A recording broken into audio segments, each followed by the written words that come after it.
कहानियाँ। Topic Romeo और Juliet की प्रेम कहानी। रोमियो और जूलियट की कहानी के बारे में सभी लोग जानते हैं। यह प्राचीन समय की एक बहुत ही प्रसिद्ध और रोचक कथा है जिसके बारे में हर कोई जानना पसंद करता है।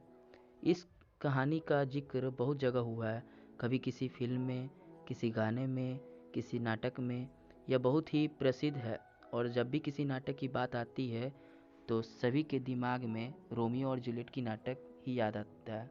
इस कहानी को बहुत सी जगह कविता के रूप में किया गया है। वैसे तो ये कहानी एक इटालियन कहानी के आधार पर है। इस प्रसिद्ध कहानी को महान लेखक शेक्सपियर ने 1591 से 1595 के बीच में लिखा था और इसे किताब में 1597 में प्रकाशित किया गया था, जिसे आगे चलकर सभी लोगों ने बहुत पसंद किया। समय के साथ इस किताब के और भी बहुत सारे पार्ट आए जिन्हें सभी लोगों ने बहुत सराहा।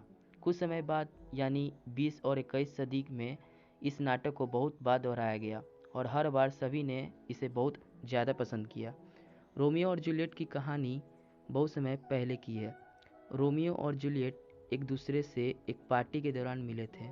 इस समय दोनों की एक दूसरे से पहली बार मुलाकात हुई। यह एक मुलाकात कब प्यार में बदल गई दोनों को पता ही नहीं चला।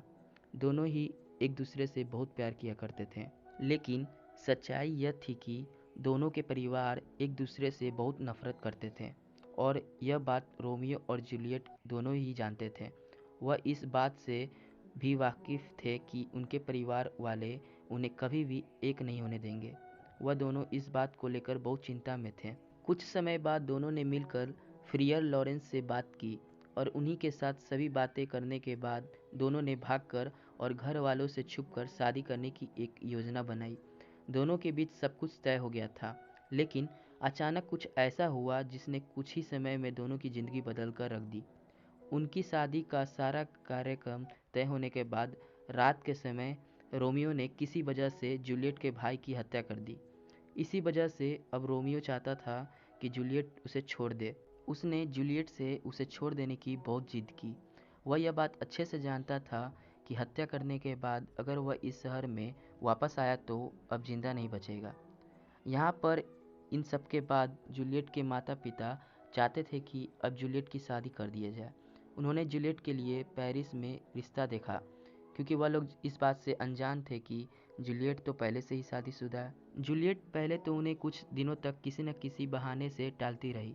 कुछ समय बाद जब जूलियट को लगा कि बात उसके हाथ में नहीं है तो उसने फ्रियर लॉरेंस के साथ मिलकर अपने मरने की एक योजना बनाई, जिससे वह आसानी से रोमियो के साथ भाग सके और सभी को लगे कि वह मर चुकी है। लेकिन इस योजना के बारे में रोमियो को कुछ भी नहीं पता था।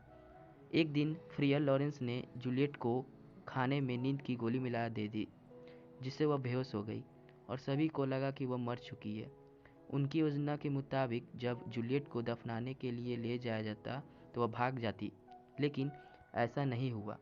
जब रोमियो को जूलियट के मरने की खबर का पता चला तो वह आया और जूलियट की झूठी लाश के सामने उसने खुद को चाकू मारकर उसी जगह अपनी जान दे दी।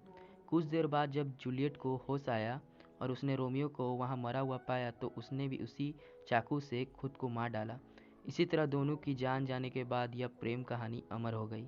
दोस्तों, इस मशहूर, लोकप्रिय और दिल को छू लेने वाली कथा को पढ़कर आपको भी कोई न कोई शिक्षा इससे ज़रूर मिली होगी।